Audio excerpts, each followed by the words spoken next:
This low intensity Guardian build is extremely strong. It reaches over 30k with just doing the auto attack. You don't have to press any buttons. And the best, you only need Heart of Thorns for this build. If you add a few amount of traps in there, you actually get over 33k of DPS by just pressing a few buttons every minute. It's really, really strong. And it's very defensive while dealing a lot of damage passively. It's really, really strong, really fun to play. And now we're gonna take a look at it. So let's jump right in. So we're playing a Dragonhunter with Hammer. For gear, you want to go full Assassin. It's really straightforward. Full Assassin on armor, weapon, trinkets. Full Assassin. The only exception is one helm. The helmet is Berserker. Everything else is Assassin.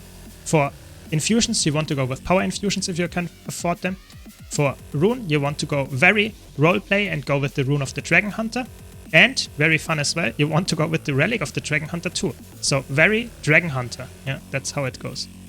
Dragonhunter relic gives you some nice damage increase when you hit an enemy with your trap skills. That's why you want to cast your traps every now and then. For weapons, of course, you want to go with hammer. You can go in the offhand with sword and focus, for example, for more defensive and more mobility, but you will stick to the hammer at all time. So for sigils, you want to go with accuracy and force just for the most damage. Let's now talk about the consumables. So for the consumables, you want to go with cilantro, lime, sweet steaks, just the most damage and some lifesteal on there. If you can't afford the Ascended version, go for bowl of sweet and spicy and butternut squash soup. That's the best option. For utility consumable, you want to go with superior sharpening stones, just the most damage that you can get or something that gives similar stats. So for the traits, you want to go with Seal, Honor and Dragonhunter. In Seal, you get some nice passive rocks, you get some nice damage increase to burning foes, more damage against vulnerable foes, should always be the case of course, more power, more symbol damage, which is your main damage, and your symbols actually give you a buff that gives you even more damage, so overall just a lot of damage increase. Then in Honor, you actually get some nice vigor and healing on your dodge roll, you get some nice endurance regeneration on your F2, and that's the thing here, very nice, you get some nice pulsing protection field when you use your healing skill, and you get some nice might when you critically strike, and that's the trait why you take it. Your symbols are improved and heal allies. The healing is quite nice, it's some passive healing that helps, but it's more for the duration, so that your symbol on your hammer auto attack actually stays for longer, because that's what you're after. The last hit on the hammer auto attack is actually applying a symbol, and this symbol will be up forever if you auto attack, and that's really, really good. Then you have Dragonhunter, you get some nice H's when you use trap skills. It's not important that you go for that, you can go for all of them, for example this one if you need more movement speed for whatever reason. And then you get some nice vitality and more damage. Here you get even more damage and even more damage. And you get stability when you disable an enemy. That can be helpful in some situations if your support isn't giving you stability. But like always, this is a DPS build, so you're typically playing at a group content where you have a support. Now, let's take a look at the skills for a second. So you want to go with Litany of Wrath. Just this is an instant full heal and it's almost an invulnerability if you keep auto-tagging because you heal so much from your damage conversion. Then you have Procession of Blades, some very nice high damaging trap.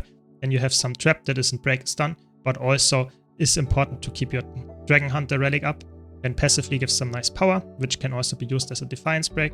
And then you have a nice damaging trap that also keeps up the damaging relic proc, but also gives you some nice CC. You can swap the Bane Signet for whatever you want. For example, you can go for more infrequent CC if you need to, but typically this is the setup. But there are a lot of options here, so swap around what you need to.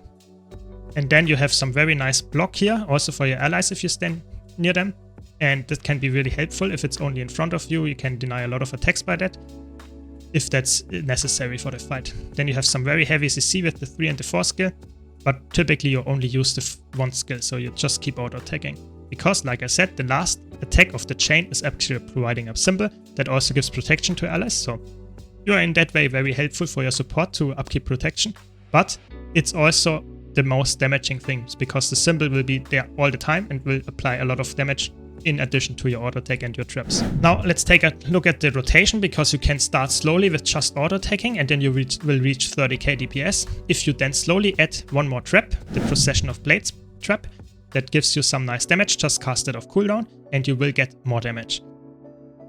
Just 2k more or something, because you will proc the relic of the Dragonhunter and the damaging trap also gives you some nice damage increase.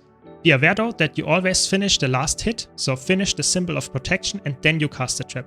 Never interrupt your auto attack chain to casting anything, because the auto attack should always be finished. The last attack is the slowest one, always finish that and then cast something, for example the trap.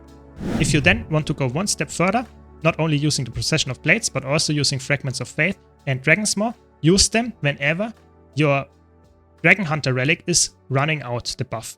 So you will see a sword over the enemy, which actually was hit by the trap. It will get 10% more damage from you. If this is about to run out, use Dragon's Maw, and if Dragon's Maw is on cooldown, use Fragments of Faith. But always keep in mind, don't interrupt anything of your auto attack chain. So just try to keep the damaging buff up and use the Procession of Blades off cooldown without always interrupting your auto attack. I have to repeat that, I can't stress that enough, that's the most important thing about this build. Other than that, like I said, you only have to press 3 buttons in addition to your auto attack, which is casted automatically. So it's very, very low APM, very strong as you can see in the background, just deals a lot of damage passively, and in a lot of fights will be a very high DPS, if not the highest DPS in the party, because it's so easy to play this. You don't have to concentrate on your rotation. So it's really, really strong in that regard. If you are interested, be sure to give it a try. Hope you enjoyed this video. If you did, be sure to leave a like and subscribe for more content like this.